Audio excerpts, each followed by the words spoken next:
Supongo que los seguidores de este programa se estarán preguntando sobre por qué tantos capítulos hilados acerca de asuntos como historia del derecho, ética, moral, etc. Supongo que se debe al signo de los tiempos, por las inquietudes que presento en este momento. Igual que en otras épocas he indagado sobre arqueología, ciencia, cine o incluso espiritualidad, lo que ahora me abotarga es la sensación de arbitrariedad ante lo que me rodea. En concreto cuando observo y experimento el ambiente político enrarecido del que gozamos, entre comillas. La pregunta primera sobre el poder es siempre la misma. ¿Cómo se legitima? ¿Cómo justificar que se hayan de cumplir las leyes? ¿Por qué motivo de obedecer y transigir con lo que me indicas? Uno de los recursos más evidentes para justificar el poder descansa en el uso de la fuerza y la violencia. Tanto la militar, la policial, la judicial, te obligo porque puedo, o el llamado derecho de conquista en la Edad Media tan en boga. Combatamos y será el juicio de Dios quien dicte. No obstante, el recurso a la fuerza es un argumento de circunstancias, que funciona en un momento dado pero no en el tiempo. Siempre llegará alguien más fuerte, mejor preparado, mejor adaptado que nos venza. Como los leones y los gorilas que envejecen y que son sustituidos por otros más jóvenes. Se suele decir que los primeros reyes fueron soldados afortunados. Pero para que su gobierno se perpetuara, hizo falta algo más que fortuna, algún tipo de asociación. Por ejemplo, con la religión. Llamémosle miedo a la muerte, o más bien el temor ante lo incierto, el conocido como pensamiento mágico. Todo está conectado. Lo semejante llama a lo semejante la existencia de entidades y redes invisibles que ejercen que ante actos pecaminosos o en contra de sus designios sobrevengan consecuencias indeseables. Rezamos a dioses en parte porque pensamos que nos van a proteger contra la incertidumbre, porque nos proporcionarán buenos tiempos ante la escasez. Curiosamente, la creencia en un poder invisible bien tramado por la casta sacerdotal presenta mucha mayor estabilidad para establecer un gobierno que la fuerza ejercida por una mano bien visible que nos acogota por las armas. Contra lo tangible se puede luchar, contra lo intangible también. Pero una mente fuerte es más difícil de desarrollar y de mantener que un cuerpo fuerte y bien entrenado. El filósofo francés Edgar Morin señala que las comunidades históricas basaron su poder en la combinación entre fuerza y religión. Si bien todo eso desapareció con el advenimiento de la razón y la ética en el siglo de las luces, en particular de esta última, cuyo desarrollo propició el nuevo Estado laico y moderno. Sobre este asunto ya platicamos en el capítulo anterior. Se trata de un nuevo tipo de justificación del poder que apareció con el siglo de las luces. En su momento parlamos sobre la ley natural. Los derechos naturales se hallan inherentes en el propio pueblo, son patrimonio de todos. De tal manera que el Estado se legitima y justifica en la medida en que con sus leyes obliga a los ciudadanos a respetar la mencionada ley natural. La mayoría de los estados que hoy en día existen en el mundo, aunque ya habita en términos como derecho natural, son herederos de este modo de pensar, que surgió a finales del siglo XVII y se desarrolló especialmente en el XVIII y XIX. Otra vertiente dentro de este idealismo ético se encontraría en el llamado utilitarismo. Este movimiento filosófico y político apareció en el Reino Unido a finales del siglo XVIII con autores como Jeremy Bentham y posteriormente con John Stuart Mill.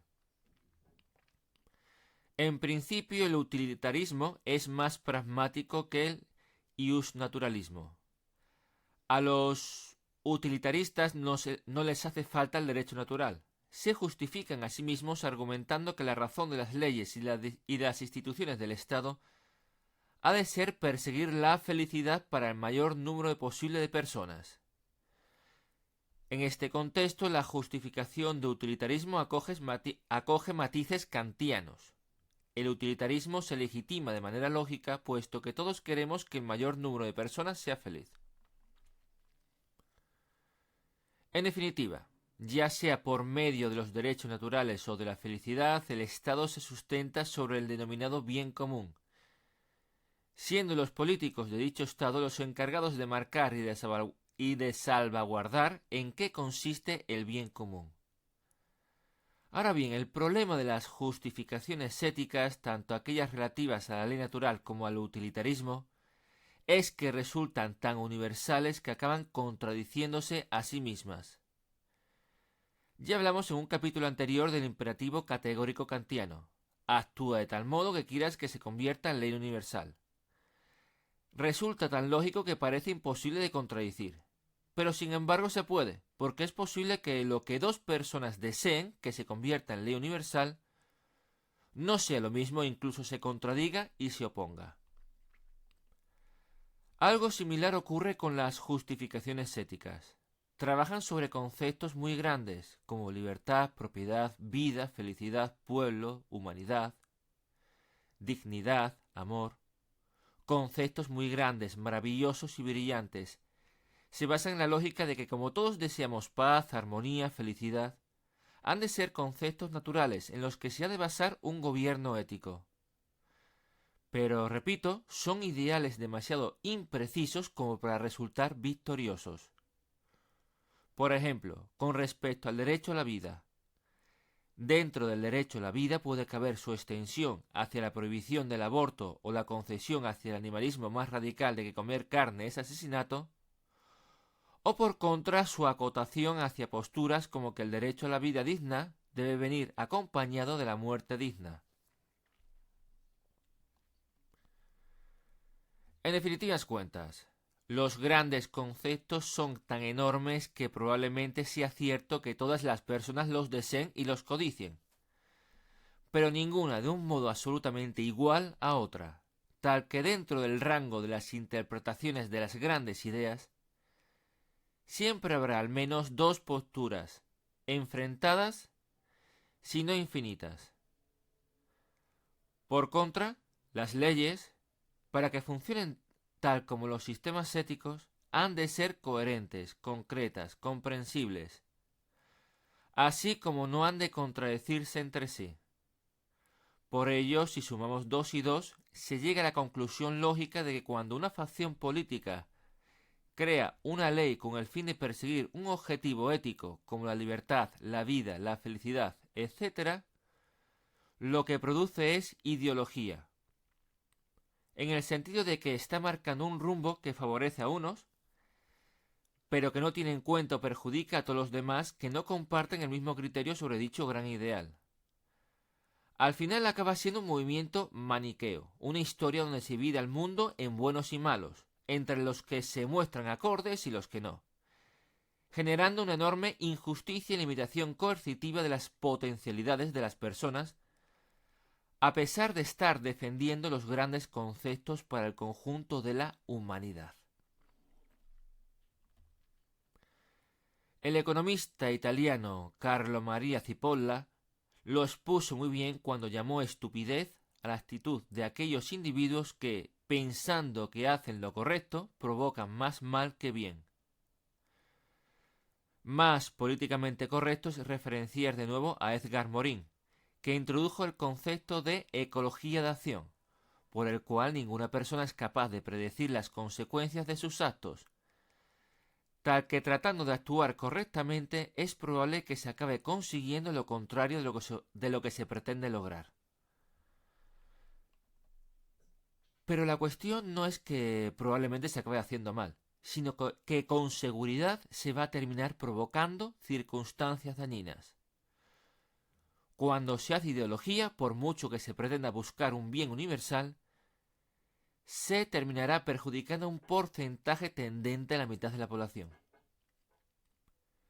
Este último dato de la mitad de la población es una intuición personal, sin una demostración clara, si bien la observación de ciertos fenómenos por ahora me lo confirman. En todo caso, la conclusión a la que se llega, y hay que señalarla sin miedo, es que a pesar de que en los últimos 2 siglos se haya abogado por gobiernos universales basados en consideraciones éticas, tenemos que confrontar lo que nos dice la lógica, y esta nos indica que la ética ha fracasado, y que siempre lo hará, al menos aquella que se reviste de rasgos de universalidad y se basa en los grandes conceptos. Ante esto, ¿qué consuelo nos queda? Podríamos hablar de un caso de éxito, el sistema normativo más estable de la historia, nada más y nada menos que 2000 años de desarrollo casi ininterrumpido. Me estoy refiriendo al confucianismo en China, la doctrina de Confucio.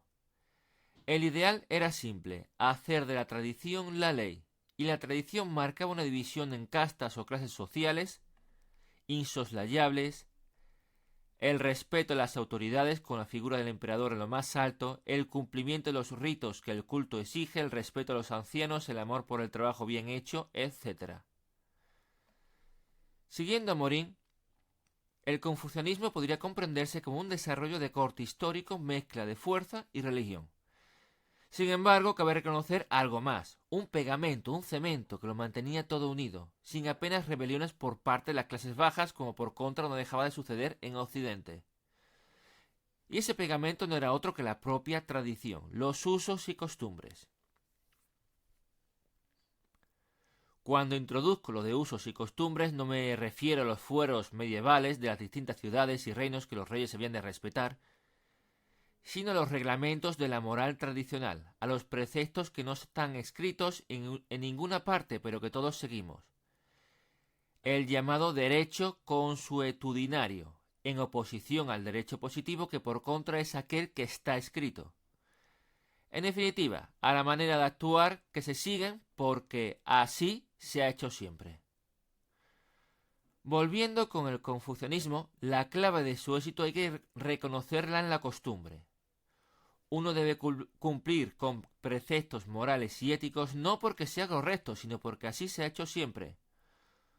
Uno debe obedecer a la autoridad no porque albergue razón o porque posea la fuerza, sino porque así se ha hecho siempre. Uno debe ser consecuente con los ritos no porque se corresponda con los dioses, sino porque así se ha hecho siempre. Los usos y costumbres es la fundamentación menos evidente pero más efectiva del poder. La perpetuación de los reyes y religiones depende en la medida en que consiguen integrarse en los usos y costumbres. No obstante, cabe razonar que la costumbre suele presentar una componente peyorativa. Goza de muy mala prensa entre los filósofos y escritores de autoayuda, porque la rutina anquilosa reduce capacidad de respuesta. De hecho, cabe recordar cómo terminó el confucianismo. Desarbolado y desarmado en el siglo XIX porque no supo reaccionar ni anteponerse cuando comerciantes extranjeros con superior tecnología trataron de introducir en China productos prohibidos incluso en su propio país, desembocando en las guerras del opio. Por otra parte, la tradición suele llevar parejas circunstancias como la desigualdad y la injusticia, como la resignación a la que estaba sometido el campesinado, el odio al extranjero o a lo foráneo, etc. Sin embargo, el potencial de la costumbre es algo que no se ha analizado lo suficiente. Por ejemplo, los preceptos de la costumbre responden a la utilidad, pero no en el sentido abstracto del utilitarismo ético de perseguir la felicidad, sino útiles en el contexto de que resuelven situaciones prosaicas en el día a día, de que si me enfrento ante un determinado problema, en la mayoría de casos encontraré una situación basada en la experiencia que me permita superar mi dilema. En otras palabras, conecta al individuo de manera realista y pragmática con su entorno. Por otro lado, no es cierto que la costumbre sea imperturbable. Si una manera de proceder nos lleva a error, habrá personas que se encabezonen en seguir R que R porque supuestamente siempre se ha hecho así. Pero habrá otras que se adaptarán, devendrán sus comportamientos modificados, y eso alterará la costumbre de tal modo que será integrado dentro de la costumbre. El problema del confucianismo, a mi entender, fue que convirtió la tradición en figura normativa, en leyes de derecho positivo, tal que no se permitió evolucionar. Y cuando arribaron los bárbaros, no supo responder a los cambios.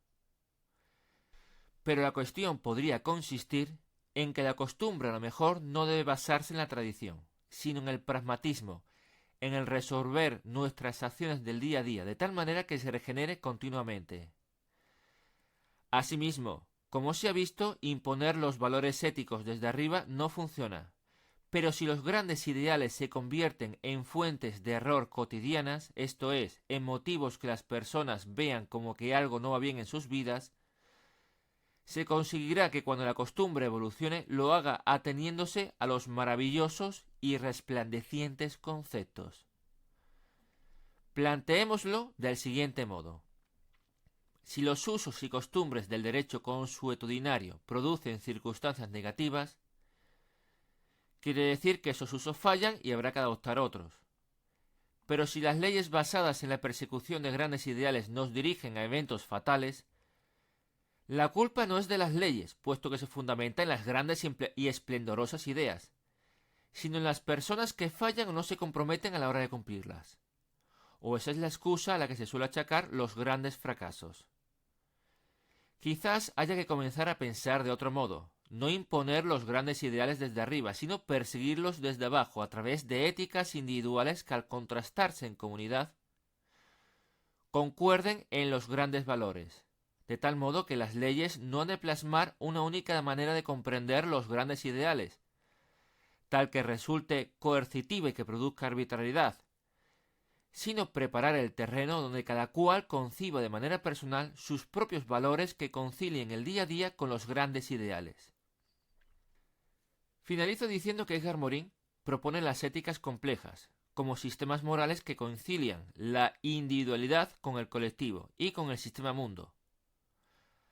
Aunque difieren muchas cosas, como por ejemplo la asunción de una identidad global, concordamos con el camino. Todo debe comenzar desde el cambio de uno mismo, desde la toma de conciencia de cada cual. Pero claro que todo esto no son más que especulaciones.